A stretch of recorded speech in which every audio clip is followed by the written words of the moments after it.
coming to you today for Sit with Rev Melissa, just with what's on the top of my heart right now. And what's at the top of my heart right now is to appreciate every day that we have. To appreciate every day that we have. I woke up this morning, I don't know, feeling a little out of sorts, feeling a little blue, a little heaviness, and so I immediately started saying what I'm grateful for, and I said my prayers and, got up to get myself going for today. And in doing so, what kept coming to my mind was life is precious. And I don't know if this is up for me because our friend lost his dad. That could be it. But I keep thinking about, all of the blessings that we have.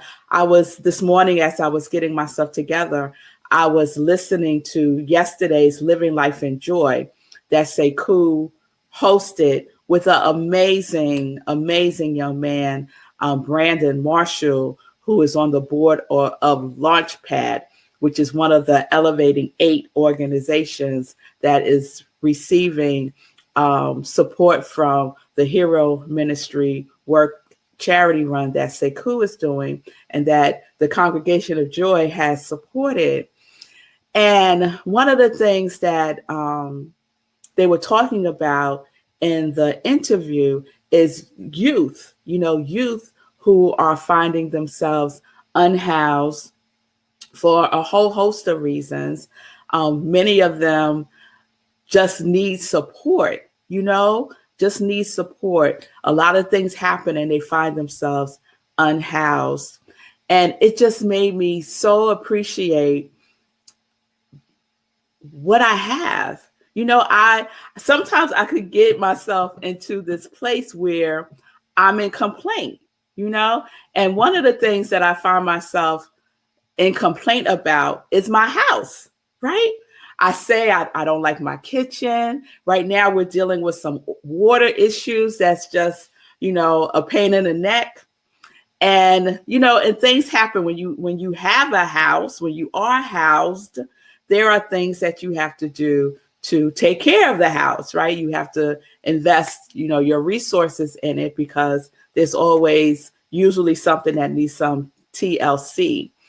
And coming home from Georgia, knowing that we're coming home to deal with a water issue. And I don't know about y'all, but there is nothing like water, right?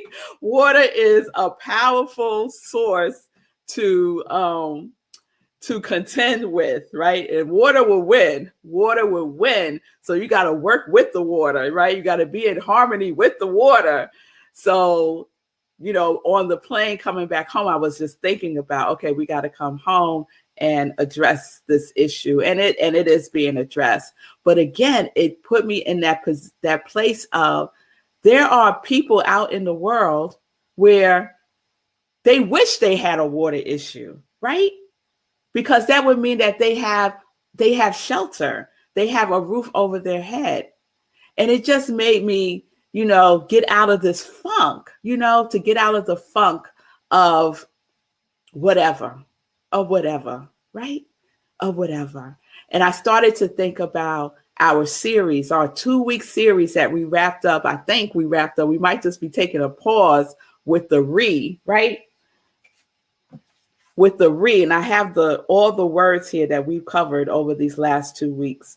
Resign, remind, recast, review, reprioritize, release, restore, and regenerate. And these words absolutely capture where I am right now, right? And I'm loving that we ended on Friday with regenerate, right? With regenerate. What is it that I'm seeking? What is it that you're seeking to regenerate in your life?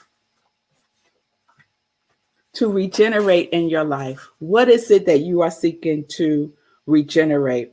And I had to look up the word again. And And I had chosen that electronic definition, remember? To magnify the application of by relaying part of the output power into the input circuit, right? And that it requires space for the stillness of communion and the quiet of inspiration, right? It requires that we look at our inputs, So I had to catch myself this morning. I was like, wait a minute, Red Melissa, why are you waking up in a funk? Why are you waking up in a funk, right? What's the input here, right? And I could see if I kept going down that road, the input was going to be an input of negativity, an input of complaints, an input of heaviness, of weariness, right? That's not the input that I want to start off my day in. And so shifting that input, recognizing it for what it is, right? I'm not ignoring it. I'm not denying it. I'm feeling my feelings. As I say all the time, it is important to feel your feelings, but we don't have to revel in it, right? We don't have to revel in it, right? Especially if it's not going to move us upward, right? Move us in the direction that we are desiring to go, right? And so shift, right? It requires a shift in perspective, a heightening of consciousness. It requires exactly what this picture over here says, right? To choose joy. And I'm telling you, sometimes Red Melissa has to remind herself of that. And the best and most effective way that I remind myself of that is by coming into gratitude, by just speaking a word of what I am grateful for. Helps me to shift and to go into a place of gratitude, right? And to lighten myself up. No matter what each one of us have things that we have to do every single day that are requirements, right? It's just part of the responsibilities of being adults. Come on now, right? When I come downstairs, our cat is laying out on the top of the sofa. There's a nice little pillow cushion that he likes to lay on, and he sleeps there most of the day until the girls come home from school, right? And so this morning when I came down and I saw Davy the cat laid out on top of the couch, on top of his pillow, sleeping peacefully, for a split second, I said, oh, I wish I was a cat. I wish I had a cat. I wish I was a cat, right? Somebody feeds me, takes care of my business, right? I just gotta curl up and sleep when I want to, and go over and have somebody pet on me, right? It must be nice to be a cat, right? Right? But then I thought about, and you're just gonna have to excuse me today, okay? But then I started thinking about unhoused cats, right? I started thinking about cats who are out in the street, who don't have shelter, right? And that made me feel a little blue again. So then I just went and, loved up on Davy, and he was just purring and, basically saying, this is my sleep time. This is me time. You go over there and do what you need to do. This is my cat time right now, right? So I guess what I want to leave us with today is this. If you wake up feeling a little blue or feeling a lot blue, if you wake up and you feel as if the weight of the world is on your shoulders, if you wake up and you're not quite sure what you are doing, right? Take a moment. Take that sacred pause. Say something for which you are grateful for. Minister to yourself. We have to minister to ourselves, y'all. There's not going to always be someone around to give us that little boost we might need. So we have to minister to ourselves, right? Minister, lay hands on yourself and get our minds right.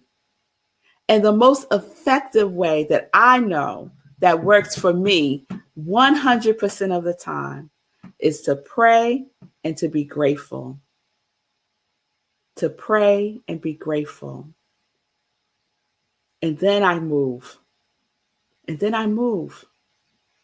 And I could do what I need to do for the rest of the day, including my morning practice. So I hope that the Read series really sparked something within you, right? That it sparked, that it lit up that divine urge that is within you. I really hope that it did.